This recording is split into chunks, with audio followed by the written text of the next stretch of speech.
નમસ્કાર મિત્રો આજે હું તમને જે વાત સંભળાવવા જઈ રહ્યો છું અદ્ભુત અને બહુ સારી વાત છે સ્ત્રીની સુગંધ।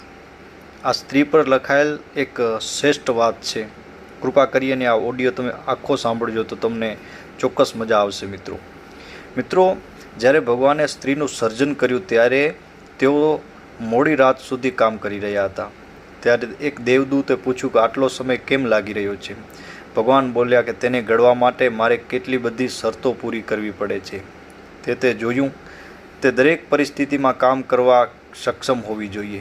તે એક સાથે અનેક બાળકોની સંભાળ રાખી શકતી હોવી જોઈએ। તેની આલિંગન ભેટવું, ઘૂંટણની ઈજા હોય કે તૂટેલા હૃદય બધું જ સાજું કરી શકે તેવું હોવું જોઈએ। આ બધું તેણે ફક્ત 2 હાથથી જ કરવાનું છે। બીમાર હોવા છતાં તે પોતાની જાતને સંભાળે છે અને દિવસના 18 કલાક કામ કરી શકે છે। દેવદૂત પણ ચકિત થઈ ગયો કે ફક્ત 2 હાથ અશક્ય અને આ તો સામાન્ય રચના છે। દેવદૂત સ્ત્રીની નજીક ગયો અને તેને સ્પર્શ કર્યો તો પ્રભુ, તમે તેને ખૂબ જ કોમળ બનાવી છે। તો ભગવાન બોલ્યા કે તે કોમળ છે પણ તેને ખૂબ જ મજબૂત બનાવી છે। તે કેટલું સહન કરી શકે છે અને કેટલી મુશ્કેલીઓ પર વિજય મેળવી શકે છે તેની તને કલ્પના પણ નથી।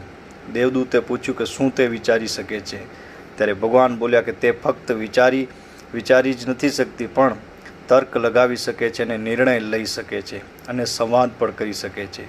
દેવદૂત તેના ગાલને સ્પર્શ કર્યો એટલે પ્રભુ, અહીંથી કંઈક વહી રહ્યું છે, તમે તેના પર ખૂબ જ બોજ નાખ્યો છે। ભગવાન બોલ્યા કે તે વહી નથી રહ્યું, તે આંસુ છે।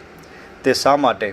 દેવદૂતે પૂછ્યું કે ભગવાન બોલ્યા કે આંસુ તેઓના દુઃખ, શંકા, પ્રેમ, એકલતા, વેદના અને ગર્વ વ્યક્ત કરવાનો માર્ગ છે। આ સાંભળીને દેવદૂત ખૂબ પ્રભાવિત થયો। પ્રભુ, તમે ખરેખર અદ્ભુત છો। તમે બધું જ વિચારીને રાખ્યું છે। તે ખરેખર એક વિલક્ષણ સ્ત્રી છે। ત્યારે ભગવાન બોલ્યા કે હા, તે જ છે।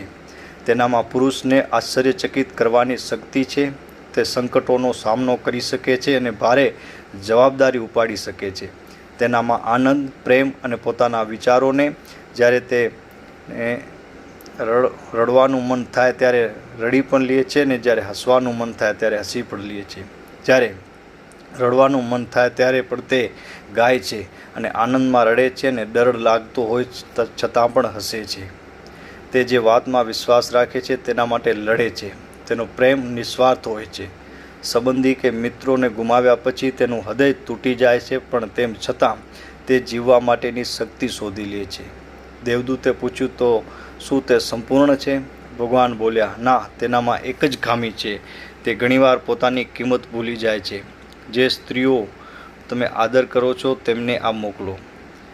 મિત્રો, આ એક અદ્ભુત રચના ખરેખર બહુ ગમી એટલે તમારી સાથે શેર કરી અને કોમેન્ટમાં જરૂર જણાવજો કે તમને કેવી લાગી।